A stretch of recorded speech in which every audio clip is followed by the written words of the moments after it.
Gap ఎక్కువ పెరుగుతుందా ఎవరెవరికి సార్? మీకు జనసేనకి సార్ ఇప్పుడు మా అధినేతలు ఇద్దరు కూడా క్లియర్ గా ఉన్నారు. వైఎస్ఆర్ కాంగ్రెస్ పార్టీ అనే పార్టీని మళ్ళీ చెప్తా ఉన్నా, వీళ్ళిందా నుంచి చాలా రకరకాల డిబేట్లో చంద్రబాబు గారు ఏదో జగన్మోహన్ రెడ్డి గారిని పర్సనల్ గా భూస్థాపితం చేస్తాను అనే మాట వాడారని చెప్పేసి వీళ్ళు వాపోతా ఉన్నారు. చంద్రబాబు నాయుడు గారు కానీ పవన్ కళ్యాణ్ గారు అనింది మేము ఇంకొక 15 సంవత్సరాలు కలిసి ఉంటాం, వైఎస్ఆర్ కాంగ్రెస్ పార్టీ అనే పార్టీని భూస్థాపితం చేస్తాం అనేటటువంటి మాట మాట్లాడారు. అది వాస్తవం, దాని మీదే ఉన్నాం. మా అధినేతలు ఇద్దరు కూడా క్లియర్ గా ఉన్నారు. మేమంతా కూడా బాస్ ఈస్ ఆల్వేస్ రైట్ అనేటటువంటి ఫార్ములాలో మేము మా అధినేతల్ని ఫాలో అవుతాం. మాకు ఎక్కడా కూడా గ్యాప్స్ లేవు. 1-2 నియోజకవర్గాల్లో ఏదైనా చిన్న గ్యాప్లు ఉంటే ఉండుండొచ్చు, అవి ఓవర్కమ్ చేసుకుంటాం. మాకు ఇంకా కొంత సమయం ఉంది, మా బాండ్ ఇంకా పెరుగుతుంది. కానీ ఆంధ్రప్రదేశ్ రాష్ట్రంలో మేము ఖచ్చితంగా ఈ వైఎస్ఆర్ కాంగ్రెస్ పార్టీ అనే పార్టీని అయితే మళ్ళీ రానివ్వం. ప్రజలు క్లియర్ గా ఉన్నారు. ఈ రోజు జరుగుతున్నటువంటి అభివృద్ధి కార్యక్రమాలన్నీ కూడా ప్రజల్లోకి చేరవేస్తా ఉన్నాం. ఖచ్చితంగా మా మధ్య అయితే ఏం గ్యాప్స్ లేవు సార్. ఓకే, కాదండి, ఇప్పుడు ఇవే ఈ కాన్ఫిడెన్స్లే కొంప ముంచుతాయి రాజకీయ నాయకులకి. రానివ్వడానికి అప్పుడు వాళ్ళెవరు, ఇప్పుడు మీరెవరు? అది ఫ్యూచర్ కదా. రానివ్వడం వాళ్ళు అలాగే అన్నారు. వైనాట్ 175, వైనాట్ కుప్పం అన్నారు. ఏమైంది? అవుట్ ఆఫ్ ది డే ప్రజలకు కావాల్సింది ఏంటంటే అభివృద్ధి, సంరక్షమైనటువంటి పాలన. ఓకే, అభివృద్ధి కావాలి, దానికి మేము కట్టుబడి ఉన్నాం. మేము అభివృద్ధి చేస్తా ఉన్నాం. గతంలో వీళ్ళు ఆపేసినవన్నీ కూడా మేము చేస్తా ఉన్నాం. రాజధాని లేకుండా చేశారు, మేము చేస్తా ఉన్నాం. విద్యా సంస్థలు లేకుండా చేశారు, మేము తెస్తా ఉన్నాం. సంక్షేమ పథకాలని మాత్రం వీళ్ళు స్కాములు చేశారు, మేము చేయట్లేదు. ఓకే శేఖర్, మిమ్మల్ని అయితే రానివ్వరట సార్. రానింది ఎవరి చేతిలో ఉంది? ప్రజల చేతిలో ఉంది. కానివ్వండి, సో ఏదైతే కుమారమంగళం బిర్లా గారు వచ్చేసి బిట్స్ ప్లాన్ పెడుతున్నారు, అత్యద్భుతం అది ఇది అన్నారు సార్. సార్ విద్యా సంస్థలు వచ్చినా పరిశ్రమలు వచ్చినా మంచిదే కాదనట్లా. కానీ ప్రభుత్వం అమరావతిలో ఎకరా కోట్ చేసింది ఎంత? 20 కోట్ల రూపాయలు ధర, ప్రభుత్వం నిర్ణయించిన ధర. ఏదైతే ప్రపంచ బ్యాంకు కూడా ఈ ధర కన్నా మీకు డబ్బులు రిటర్న్ చేస్తామని చెప్పేసి ప్రభుత్వం రాతపూర్వకంగా ఇచ్చింది. అలా 20 కోట్ల రూపాయలు విలువ చేసే ధర దగ్గర 1400 కోట్ల రూపాయల విలువైనటువంటి భూమిని బిట్స్ పిలానికి కాకపోతే ఏ యూనివర్సిటీకి ఇచ్చినా 1000 కోట్ల రూపాయలు పెట్టుబడి పెడుతుంది. 1400 కోట్ల విలువైన భూమి నుంచి 1000 కోట్ల రూపాయలు పెట్టుబడి పెట్టమంటే ఎవరైనా పెడతారు సార్, నువ్వైనా పెడతావు వర్మ గారు. కానీ ఇందులో మీ గొప్పతనం ఏంది అంటున్నా. ఇంకోటి నేను అడుగుతున్నాను సార్, గొప్పతనం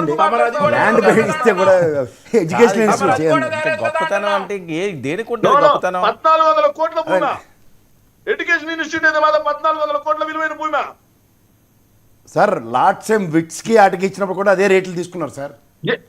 సంస్థకి ఇవ్వలేదు. ఏంటి దారుణం? ఒక్క నిమిషం సార్, దయచేసి ఒక్క నిమిషం. లాస్ట్ టైం విట్ అనే సంస్థకి ఇప్పుడు అవన్నీ లెక్కేసుకుంటే ఎలా అవుతుంది? ఇప్పుడు రుషికొండ ఉన్నది, అక్కడ ఎంత పెట్టారు? దేనికి? దేనికి? ఇప్పుడు ప్రభుత్వం అంటే ఇప్పుడు చంద్రబాబు నాయుడు గారి కోసం కాదు కదా, వాళ్ళ మనవడి కోసం కాదు కదా బిట్స్ పిల్లని. అడుగుతున్నాను సార్, నేను ఒకటి అడుగుతున్నా దయచేసి.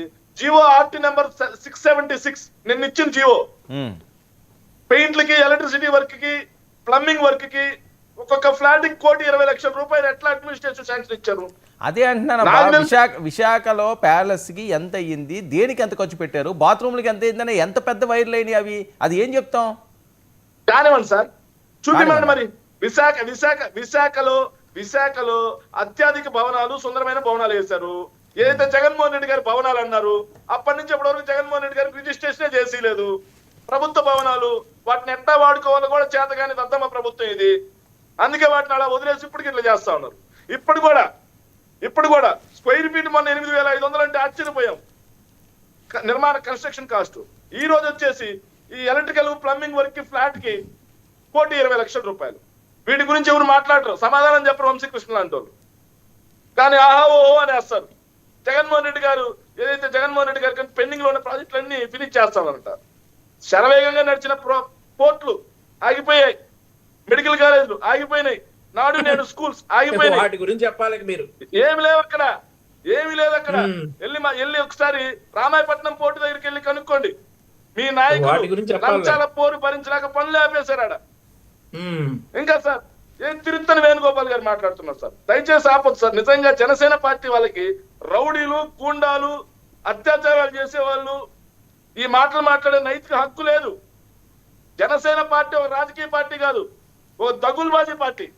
ఎందుకంటే సార్, వెయిట్ అండి, ఎందుకు మళ్ళీ ఏనా మాటలు ఎందుకు ఎందుకు అనవసరం మాట్లాడు సార్ నేను ఊరికే మాట్లాడను సార్. మీరు కాదు అలాంటి వర్డ్స్ వాడద్దు. Sir, No. వెనక్కి తీసుకోండి. ఆ వర్డ్ వెనక్కి తీసుకోండి. పార్టీని అలా విధంగా మాట్లాడదు. మీ పార్టీలో వ్యక్తులను ఏదైనా ఆపాదించండి.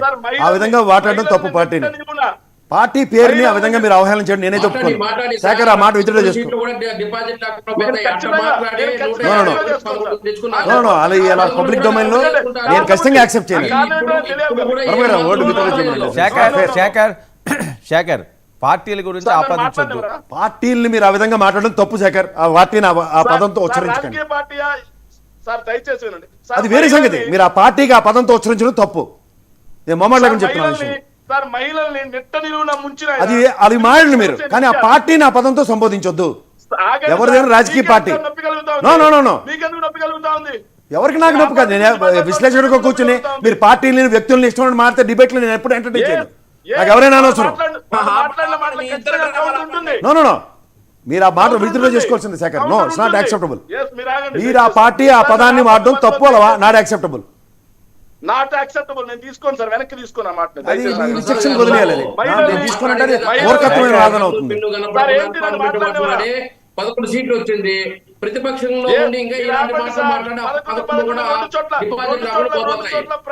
రెండు చోట్ల ప్రజలు బట్టలు పంపించారు. ఆగండి ఒక్క నిమిషం సార్.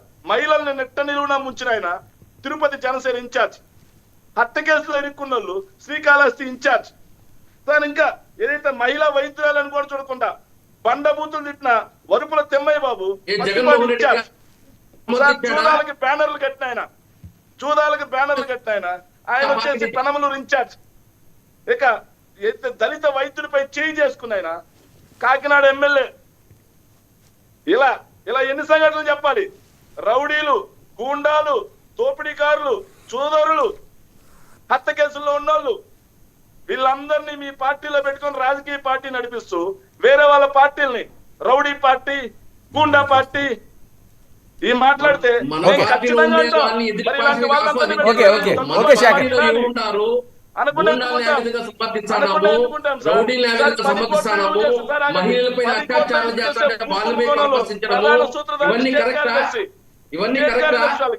దళితుల భూములు లాక్కున్న వాళ్ళు స్టేట్ కార్యదర్శులు, మాజీ సైనికుని చంపేసిన వాళ్ళు జనసేన నేతలు, బంగారం వృద్ధురాలను చంపేసి బంగారం ఎత్తుకుపోయిన వాళ్ళు అధికార ప్రతినిధులు, ఇలాంటి దొంగల్ని, రౌడీల్ని, హత్య కేసుల్లో, భూ కబ్జాల్లో వీటన్నిటిలో ఇరుక్కొని వేరే వాళ్ళని రౌడీలు, గుండాలు అంటే ఖచ్చితంగా మేమంటాం దగులుబాజీ పార్టీ అని. వెయిట్ అండి. ఎందుకనండి? ఎందుకనం? రౌడీ పార్టీ అన్నప్పుడు ఎందుకనం? ఇంకో చివరిగా మాట చెబుతున్నాం సార్. సో రాజకీయాల్లో ఎంతమంది మాట్లాడారండి ఆయన ఎవరు ఎవరైతే వంశీ గారు మాట్లాడండి గంజాయి ప్రధాన ఆదాయం అంటారని. సార్ ఈరోజు ఏదైతే హోంమంత్రి గారినే అతను అడిగారు ఇలాంటి జర్నలిస్ట్ లేదండి ఎవరిని అరెస్ట్ చేయలేదని. మరి 13 నెలల పాలనలో గంజాయికి సంబంధించి ఒక్క వైసీపీ నేతని వీళ్ళ ఆదాయ వనరు ఇది అని చెప్పి ఎక్కడైనా అరెస్ట్ చేయడం జరిగిందా? 13 నెలల కాలంలో గంజాయికి సంబంధించి ఒక్క స్కూల్ బ్యాగ్ లో అయినా వేణుగోపాల్ గారు రెస్పాండ్ అంటున్నారంటే ప్రధాన ఆదాయ వనరు అన్నారు. వాళ్ళ చిత్తశుద్ధి ఏమాత్రం ఉంది? కేవలం గంజాయిని. సార్ ఒక్క నిమిషం మీరు వాళ్ళు చాలా మాట్లాడినారు, వాళ్ళు మాట్లాడివ్వండి, మీకు ఇచ్చారు కదా అవకాశం. సార్ ఒక్క నిమిషం సార్, చివరికి ఒక్క మాట సార్, చివరిగా ఫినిష్ చేస్తాం sir. Sir September 2, 2018 sir Andhra Pradesh eastern hilly sir north eastern hilly Andhra Pradesh north eastern hilly అంటే ఉత్తరాంధ్ర మన్యం గంజాయి హబ్ గా అయిపోయిందని చెప్పేసి టైమ్స్ ఆఫ్ ఇండియాలో ఆర్టికల్ డాక్యుమెంటరీ. ఇప్పుడు మరి ఆ టైంలో గంజాయి మీద ఏం చేశారు? వేణుగోపాల్ గారు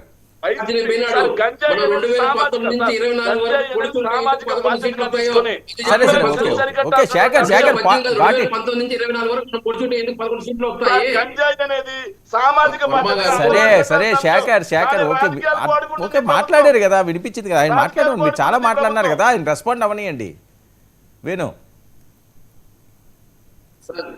ఇప్పుడు శేఖర్ కన్నా ఎక్కువే మాట్లాడాం. మేము కూడా వైఎస్ఆర్సీపీ సపోర్ట్ చేస్తూ రాష్ట్ర ప్రజలు ఏ విధంగా 151-11కి ఇచ్చారో మరి అప్పుడు మేము ఎలక్షన్ ముందే డిసైడ్ చెప్పాం జనాలకి.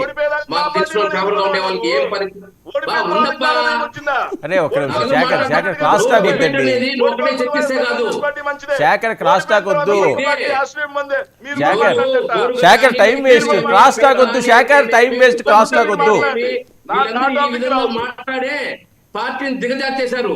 ఆ రోజు జగన్మోహన్ రెడ్డి గారు వాళ్ళంతా మందలించి మీరు అన్పార్లమెంట్ వార్డ్స్ వాడొద్దండి, అవినీతి చేయొద్దండి అని చెప్పి జగన్మోహన్ రెడ్డి గారిని కట్టడి చేస్తున్నట్టే ఈ రోజు ఈ వైఎస్ఆర్సీపీ పార్టీకి ఈ గతి పట్టుండదు, మేమంతా బయట పోవాల్సిన పరిస్థితి ఉండుండదు. ఆ రోజు జగన్మోహన్ రెడ్డి గారు కళ్ళు కనపలేదు, చెవులు వినపలేదు అని చెప్పి సైలెంట్ గా ఉన్నారు కాబట్టి వీళ్ళు విచ్చలవిడిగా దౌర్జన్యాలు, మట్టి, ఇసుక, మద్యం అన్నింటిలో మాఫియా చేసి రాష్ట్రాన్ని అధోగతి చేసి ఈ రోజు వైఎస్ఆర్సీపీ పార్టీ 11 స్థాయికి దిగజారింది. ఏదైతే 151 స్థానాలు ఇచ్చారో భారతదేశంలో ఏ పార్టీకి ఇచ్చి ఉండరు 51% ఓట్లతో. అలాంటి పార్టీని దిగజార్చుకున్నారు. మీలాంటి లూజ్